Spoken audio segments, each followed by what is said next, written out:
Hello and what is going on today, guys? Tomcat here, and I hope you guys are having a wonderful day so far.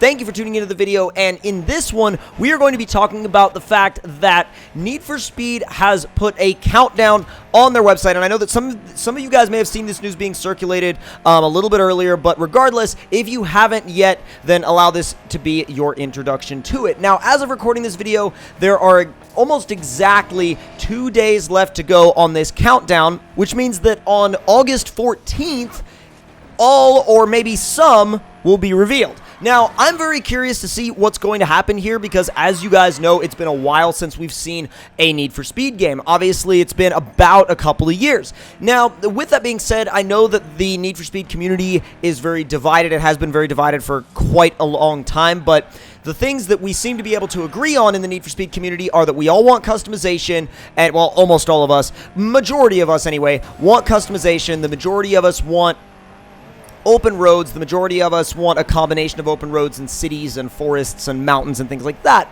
But, you know, it's a weird thing because also the majority of us want cops. But looking back through the Need for Speed history, I mean, you know, I know that everybody says that they want, well, not everybody, but a lot of people say that they want another Underground game. A lot of people say they want another, you know, Hot Pursuit game. A lot of people are very divided when it comes to things like Rivals and Shift and stuff like that. And I personally wasn't the biggest fan of that time span in Need for Speed's life. But, you know, for me, I enjoyed Rivals, and a lot of people didn't enjoy Rivals. So, I don't know. Rivals was one of those games where I enjoyed it genuinely, and I had a lot of fun with that game, and I ended up doing a big series on it years ago, and that series was really well received on my channel. So, that was also a very different time for me, kind of as a YouTuber, because if you go back and you watch those videos, you can tell that my voice is different. You can tell that my sort of presence in the videos is a little bit different, but my attitude, not necessarily a different attitude because I feel like I've kept a similar attitude. But again, my voice and my, you know, recording style has obviously changed and evolved over time. But I really enjoyed Rivals, and it was, in my opinion, a very enjoyable game. But with that being said, I think some of the things that we really need to be focusing on here are obviously customization, obviously cops, obviously a good world. But, you know, everybody said, like, well, we need nighttime again. You know, we need that nighttime stuff. And then 2015 came out, and everybody was like, why is it always nighttime? I don't like the fact that it's always nighttime. So, you know, there's always, you can never please everybody. And I think the Need for Speed series is a massive example of not being able to please everybody. But also, let me know your thoughts in the comment section below on what you would like to see revealed on August 14th, because obviously when it does get revealed, whatever it is going to either be, you know, very, very cool, or there's going to be a lot of people that are angry. So it's going to go one way or the other, and I think whichever way it goes, it's gonna make a lot of waves one way or the other because it's been quite a while since we've seen Need for Speed step into the ring again. So my personal hope is that we see a customization heavy game that also has, you know, elements that we've come to know and love, like, you know, a good world, cops, a lot of customization, but also I want to see that sense of speed. I want to see, you know, maybe take some elements of Pro Street, because Pro Street, back in Pro Street, you had a lot of race types where there were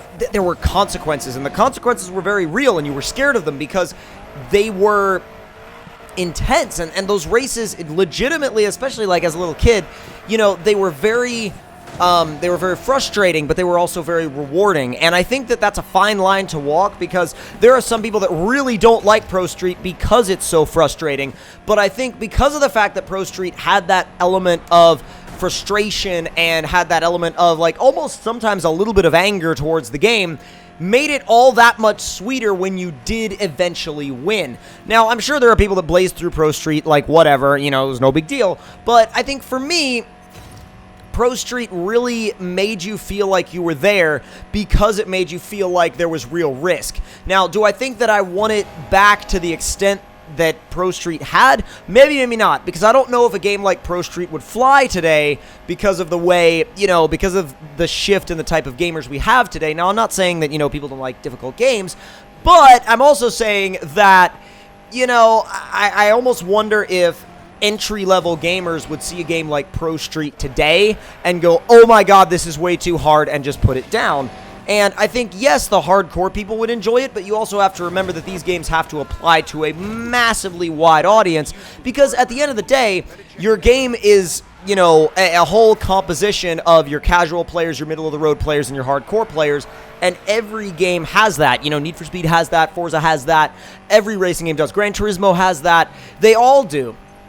And they have to figure out a way to appeal to all of them, because at the end of the day, that's where they're going to get, you know, all their player base. And really, at the end of the day, that's what a game needs to stay around, is a diverse user base. Because, you know, at the end of the day, you can make a game for your hardcore players, and yeah, your hardcore players are going to buy it, but your hardcore players only account for a certain number of people that will actually buy your game. So you need to have a varied gameplay environment that really appeals to a wide audience, and I think that's where Most Wanted 05 did a really good job, because while it was very challenging at times, it was not too hard, and I really want to stress that. It was not too difficult. But at the same time, I know people that played Pro Street, tried it, and immediately put it down because they were like, I can't handle this. This is way too over the top for me. It makes me way too angry, and I can't play this game. So I think, like I said, there needs to be a, not necessarily middle-of-the-road approach, because every time you say middle-of-the-road, people go, oh, that just means compromise, and if you have to compromise, then that means the game's going to suck.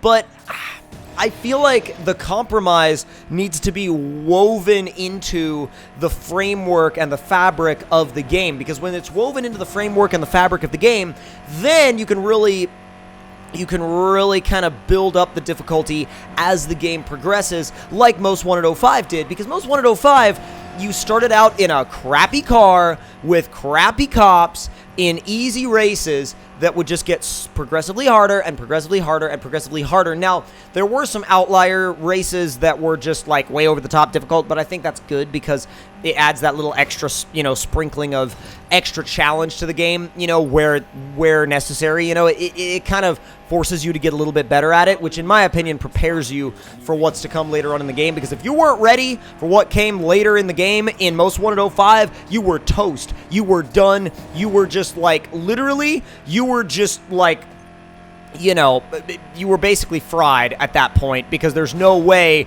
you would have been ready for what was coming at the end of the game if you didn't get built up to it ahead of time. So I really like how that game progressed you, and I think that it's important that we have that in a game like this today, because I think, you know, at the end of the day, your new players need to have that introduction. They need to be able to warm up to it with more than just a tutorial. And I'm not saying hand-holding, but what I am saying is that it should guide you without holding your hand, you know? So give you the option to really learn the game, and if you're gonna be, you know, like, thick-headed about it, and you're not gonna, you know, not gonna follow the game's directions at all, then yeah, the game might not play the way you want it to play, but at the end of the day, you know, you have to be able to follow directions to a certain extent to play these games correctly and to play these games the way they were intended to be played. So I think at the end of the day, if the new game can really cover its bases in terms of customization, cops, a good world, then it's got the dynamics done. Now, when it comes to difficulty and game balancing,